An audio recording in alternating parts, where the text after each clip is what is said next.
Hey guys, just gonna show you how to fix the recoil on your Yamaha Enticer, or this would apply to a lot of Yamaha products, or any snowmobile for that matter.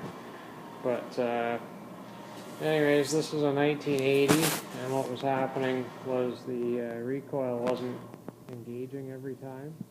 Sometimes it would just pull out and it wouldn't grab. So anyway, I had already shortened the recoil at one point in time because there was a bad spot at the end of the cord. But this is basically how you do it. I've already done the job, so won't show you step by step, but you'll get the idea. So the first thing you have to do is pull your coil off, which is mounted right here and here with two Phillips screws. There's a little orange wire that you have to unhook as well. The black wire you don't have to unhook because it's got an eyelet on it, right there.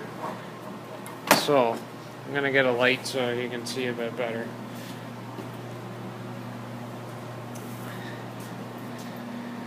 So the first thing you want to do is pull the cord out, pull your recoil handle out and tie a knot in it, and then what you want to do is cut the knot inside where my thumb is. The cord will stick through there, and so cut that knot off. And what you never want to do is let that cord go, because it'll end up going inside your recoil assembly and you'll lose all the tension on your spring. So definitely do not let go of that cord. So next thing you're going to want to do is unbolt it. I think there's 5 or 6 little 10 mil bolts all the way around it, where my finger is. Pull it off, and what you're going to need to do, this machine, try and zoom in a bit here. So if you pull the recoil cord out a bit, you can see that pawl, little drive pawl that kicks out. That's what grabs onto the engine, basically. This ring, it engages in here, and you want this to be nice and clean and make sure there's no damage to any of the surfaces. But also you want this edge, I'm going to get a screwdriver here to point at it better. You want that point to be nice and square. The one that I pulled off right there, you can see it's rounded, kind of where the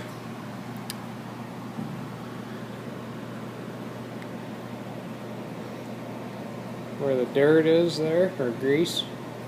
It's not really grease, but it looks like it. So I noticed the last time I took this apart that it was a bit rounded, but I thought, well, maybe it just needed a little bit of white grease put on it. Just a little bit of white grease. Normally I wouldn't put anything on it, but this machine sometimes it sits for a couple of years, and then I'll use it when the winter's good. But I noticed when I had it apart that edge was rounded, so I thought, what the heck, I'll call Yamaha and see if you can still get this. So lo and behold, you can get it. That's the part number, that 8F3. This was only $7.95 Canadian, believe it or not. So really, I really love Yamaha products. I love anything from Japan that's built well. Usually there's good support down the road for it. So I ordered a couple of them just so I have them, but this is a 39-year-old machine and they're still making parts for it. So pretty happy about that. Really surprised that I could get that piece. I was also able to order a bunch of parts for the clutch. I might do a video on that down the road on how to rebuild a clutch.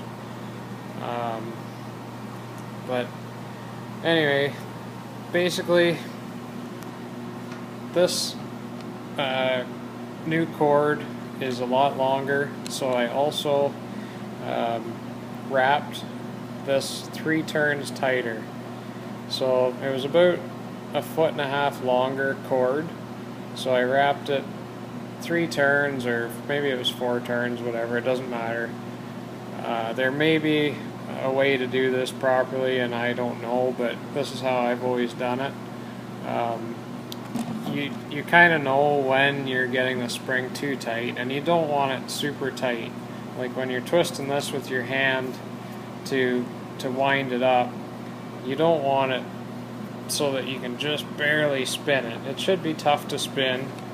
Like it's hard for me to move it there, but you don't want too much tension on the spring in behind here, because the spring will break over time. If you put too much stress on it from cranking this too tight, you're going to break that spring eventually.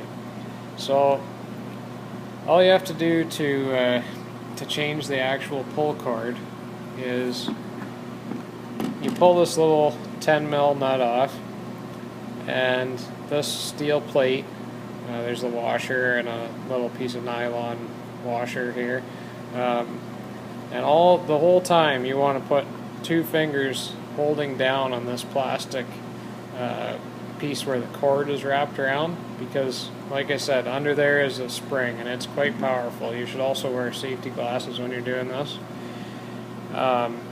So once you pull that off, that will expose this little drive pawl, but also the where you can kind of see the knot. Right there is the knot. That's the end of the cord. So before you start into putting a new cord into one of these, you might as well put a knot in your new cord, and then you're ready to feed it through, so that you're not trying to hold the recoil and tie a knot, because I guarantee you'll end up, this thing will end up slipping out of your hands and you'll have to rewind it, and that is a major pain in the butt, so don't do that. So anyway, it's pretty easy. All you have to do is pull this out so that, and it's basically in the right spot now, but pull this out so the knot is in line with the hole that goes through the recoil, and that way all you do is you feed your new cord in and out through that hole, and then tie a knot in it like I did. It doesn't matter if you tie it at the end or whatever, and then let your spring take your cord back in. But that's the gist of it. I always put a tiny little bit of white grease on all of the moving surfaces. It basically is less than a drop on the end of my finger. And keep your hands clean. You don't want anything in there that shouldn't be in there. But yeah, that's how you fix your recoil on a snowmobile. Some snowmobile recoils are different. They have two drive pawls, one on each side.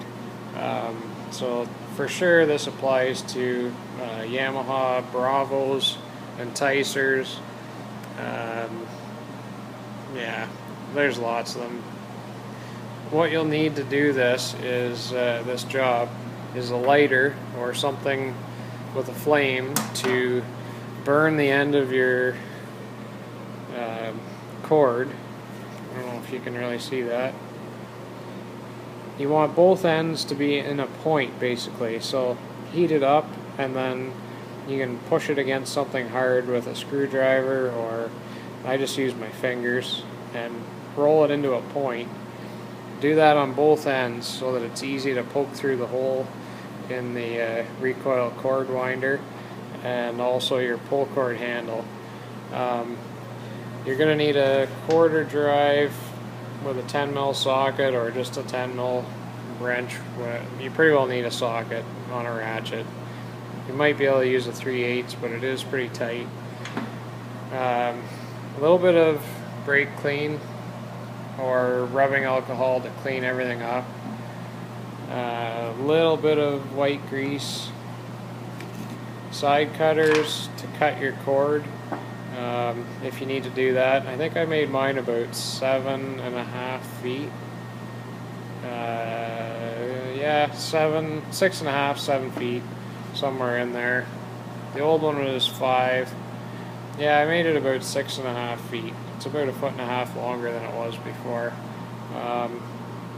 Wouldn't hurt to have a fine screwdriver to help you poke this cord through different places, just in case you have trouble. You don't need a whole lot of tools to do this. That'll pretty well get you going. And yeah, if this video helped you, hit the like button and subscribe if you want. Thanks for watching.